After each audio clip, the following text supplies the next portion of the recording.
വളരെ ആലോചിച്ചിരുന്ന് ഏതായാലും കോൺഗ്രസ് മുഖം രക്ഷിക്കാനായിട്ട് ഒരു നടപടി അങ്ങെടുത്തു കേട്ടോ. രാഹുൽ മാങ്കൂട്ടത്തിനൊരു വൻ ശിക്ഷ കൊടുത്തിട്ടുണ്ട്. 6 മാസത്തേക്ക് സസ്പെൻഡ് ചെയ്തു പ്രാഥമിക അംഗത്തിൽ നിന്ന് കോൺഗ്രസിനെ. സസ്പെൻഷനാണ്. അപ്പോൾ അതങ്ങ് ചെയ്തു. ഇതെന്തായാലും ഇപ്പം ഈ 6 മാസം എന്ന് വന്നാൽ ഈ നിയമസഭയുടെ കാലാവധി അവസാനിക്കാൻ അത് 7 മാസമോ എന്തോ ഉള്ളൂ, 6-7 മാസമോ ഉള്ളൂ. അപ്പോൾ അതുവരെ ഉള്ള കാലത്തേക്ക് അങ്ങ് സസ്പെൻഡ് ചെയ്തിട്ടുണ്ട്.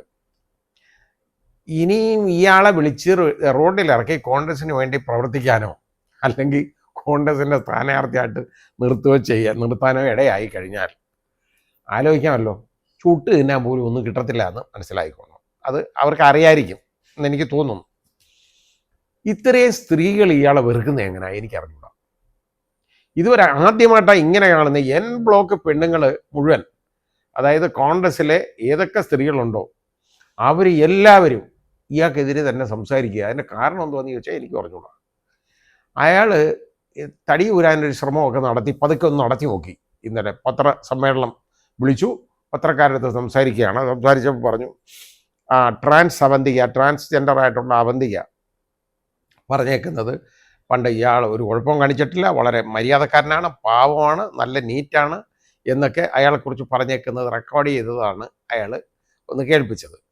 അപ്പോൾ പത്രക്കാരല്ലേ, മാധ്യമങ്ങളല്ലേ, അവരുടെ അടുത്ത് ഇതുപോലുള്ള തൊടിന്യായങ്ങളൊന്നും പറഞ്ഞാലൊന്നും കാര്യം നടക്കുകയല്ല. അവരങ്ങോട്ട് ചോദിച്ചു, ഇല്ല ഗർഭഛിദ്രത്തെക്കുറിച്ച് പറഞ്ഞതിനകത്തുള്ള ശബ്ദം നിങ്ങളുടെയാണോ എന്ന് ചോദിച്ചു. അപ്പോഴേ ഇത് നിർത്തി ഓടി രക്ഷപ്പെട്ടു അവിടുന്ന്. ഇതാണ് പത്രസമ്മേളനം ഞാൻ കാണുന്നത്. ഇയാൾ ഒന്നുകിൽ ഇയാൾക്കൊന്നും ഇല്ലായിരുന്നെന്നുണ്ടെങ്കിൽ ഇയാൾ എന്തുകൊണ്ട് ഇത് ഇയാൾ പറയുന്നില്ല, അതെൻ്റെ ശബ്ദമല്ല, ഞാനിങ്ങനെ ഒരു സ്ത്രീയുമായിട്ട് സംസാരിച്ചിട്ടില്ല, അങ്ങനെ പറയാൻ അയാൾക്ക് പറ്റത്തില്ല. കാരണം അത് തെളിവ് വരും, അതാണ് പ്രശ്നം. അതുകൊണ്ട് അതിനെക്കുറിച്ച് ഡിനേ ചെയ്യുന്നില്ല. ഇതേപോലെ ഒരുപാട് സ്ത്രീകളെ ശല്യം ചെയ്തേക്കുന്നത് അവരെല്ലാം നിന്ന് വിളിച്ചു പറഞ്ഞല്ലോ ഇങ്ങനെയൊക്കെ ഉണ്ടെന്ന്. 2-3 പേരുടെ മൊഴി വന്നു കഴിഞ്ഞു. അപ്പോൾ ഇത് നോക്കുമ്പോൾ ഇയാളുടെ ജോലി എനിക്ക് മനസ്സിലാവാത്ത ഒരു കാര്യം, ഇത് യഥാർത്ഥത്തിൽ ഇന്നത്തെ കാലത്ത് തെളിവ് വരുന്ന കാര്യങ്ങളാണ് ഇതൊക്കെ. ഈ ഫോണിലൂടെയൊക്കെ ഇതുപോലുള്ള ചാറ്റ് ചെയ്യുകയോ ഒക്കെ ചെയ്തു കഴിഞ്ഞാൽ അതൊരു റെക്കോർഡല്ലേ, അതവിടെ കിടക്കുമല്ലോ. അല്ലെങ്കിൽ വിളിച്ചു പറഞ്ഞാൽ തന്നെ ഒരാൾ റെക്കോർഡ് ചെയ്ത് കഴിഞ്ഞാൽ അതവിടെ കിടക്കും. അപ്പോൾ അത് വലിയ തെളിവായിട്ടും മാറും. എന്നിട്ട് പോലും ഇയാൾക്ക് എങ്ങനെ ധൈര്യം വന്നു ഇത്രയും വൃത്തികേടുകളൊക്കെ ഈ ഫോണിലൂടെ വിളിച്ചു പറയാൻ, ഈ ചാറ്റിലൊക്കെ എങ്ങനെ ഇതിൻ്റെ ധൈര്യം വന്നേ? അപ്പം നമുക്ക് മനസ്സിലായിക്കൊള്ളണം ഇയാളുടെയൊക്കെ ജോലി ഇതാണ്. ഇവനൊക്കെ വേറെ അല്പം പോലും ഒരു മൊറാലിറ്റി എന്ന് പറയുന്നത് വഴിയെ പോലും പോയിട്ടില്ല. അതാണ് കാര്യം. ഇയാൾ മാത്രമാണോ? ബാക്കി ഞാൻ ആളുകളെ പറയുന്നില്ല. ഇയാളെയൊക്കെ കൊണ്ടുനടന്നവന്മാരെ എന്തോ ഇതാക്കും. കാരണം ഇവനൊക്കെ ഒന്നും അറിയാൻ വയ്യായിരുന്നെന്ന് ചുമ്മാ അങ്ങ് പറഞ്ഞാൽ മതിയോ? ഇപ്പോൾ വി.ഡി. സതീശൻ പോലും എല്ലാം അറിഞ്ഞപ്പം വി.ഡി. സതീശൻ വളരെ ക്രുദ്ധനായിട്ട് ഇപ്പം ശരിയാക്കി കളയും എന്നൊക്കെ പറഞ്ഞല്ലോ. പിതൃതുല്യനായിട്ട് ഉള്ള ആളാണ് വി.ഡി. സതീശൻ എന്ന് ഒരു പെൺകുട്ടി പറഞ്ഞു, നമ്മൾ കേട്ടതാണ്. ആ ഒരു യുവനടി അത് പറഞ്ഞു. അപ്പോൾ ഈ പിതൃതുല്യൻ്റെ അടുത്ത് ഏതാണ്ട് 3 വർഷം മുമ്പ് പോയി പറഞ്ഞല്ലോ ഇങ്ങനൊരു സംഭവം, ഇതുപോലെ ഇയാളെ കൊണ്ട് ശല്യമാണ്, ഒരു നിവൃത്തിയില്ല എന്ന് പോയി പറഞ്ഞല്ലോ. എന്നിട്ട് ആ പെൺകുട്ടി പറയുന്നത് എന്താ, ഇയാൾക്ക് അടിക്കടി വീണ്ടും പ്രൊമോഷൻ എന്ന് വെച്ചാൽ ഓരോ സ്ഥാനമാനങ്ങൾ ഇയാൾക്ക് കിട്ടിക്കൊണ്ടേയിരിക്കുന്നു എന്ന് പറയുമ്പോൾ വി.ഡി. സതീശന് ഇത് അറിയാൻ പാടില്ലെന്ന് പറയാൻ പറ്റുമോ? ഞാനത് ഒരു പിതാവ് എങ്ങനെ ചെയ്യുമോ അങ്ങ് തീർത്തു. പിതാവ് ഇങ്ങനെയാണോ ചെയ്യുന്നേ?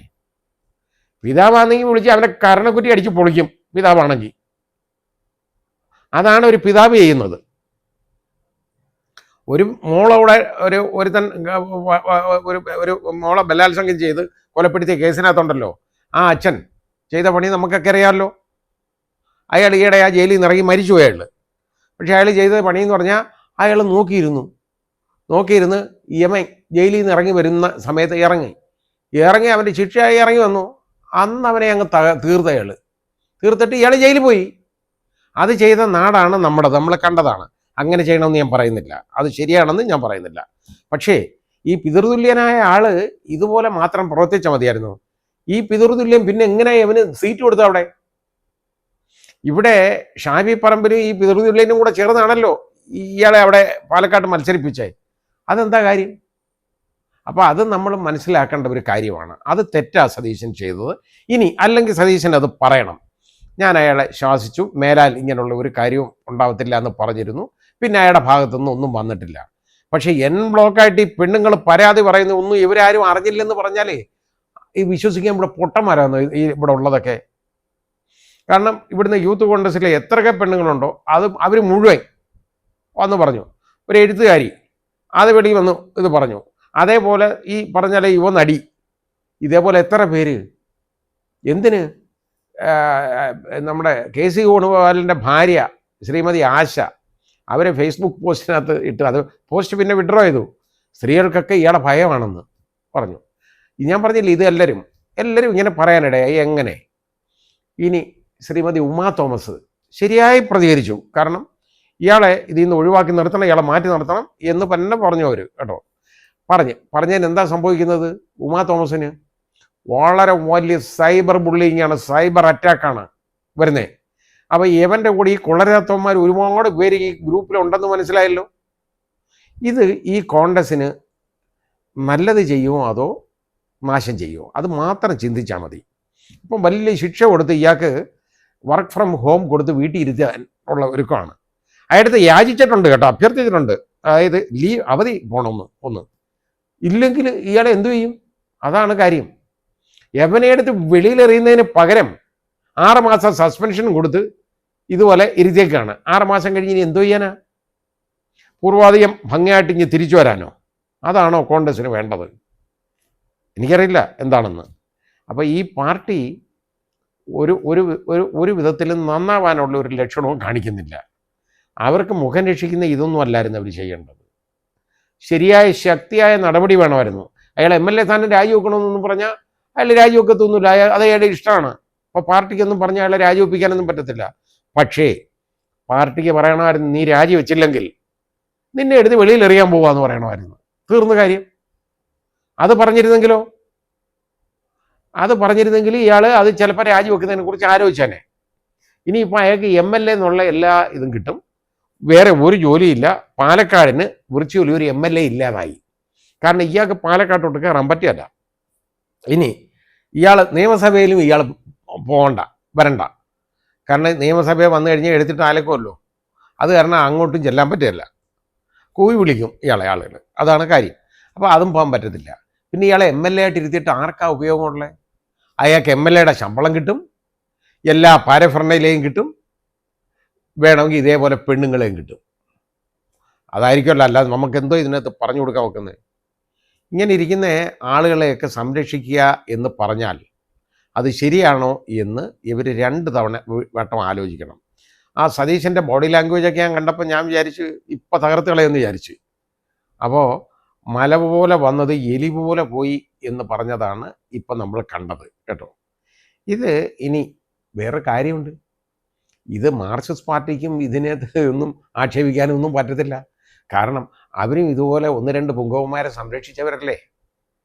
അതുകൊണ്ട് അവർക്കും കൂടുതലൊന്നും പറയാൻ പറ്റത്തില്ല.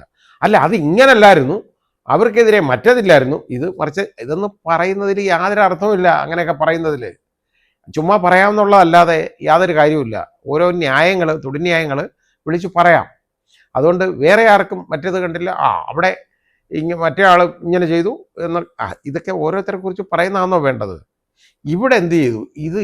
ഈ ചെറുപ്പക്കാരനെ ഈ പാർട്ടിക്ക് ഉണ്ടാക്കിയ നഷ്ടമെന്ന് പറയുന്നത് ചില്ലറയല്ല. എന്ത് വലിയ വഞ്ചനയാണ്, ചതിവാണ് ചെയ്തേക്കുന്നത്. ഇയാളെ എല്ലാവരും നിന്ന് ഓടി നടന്ന് ഇയാളെ നല്ല ഭൂരിപക്ഷത്തിൽ അവിടെ ജയിപ്പിച്ചു. എന്തൊക്കെ എതിരുണ്ടായി?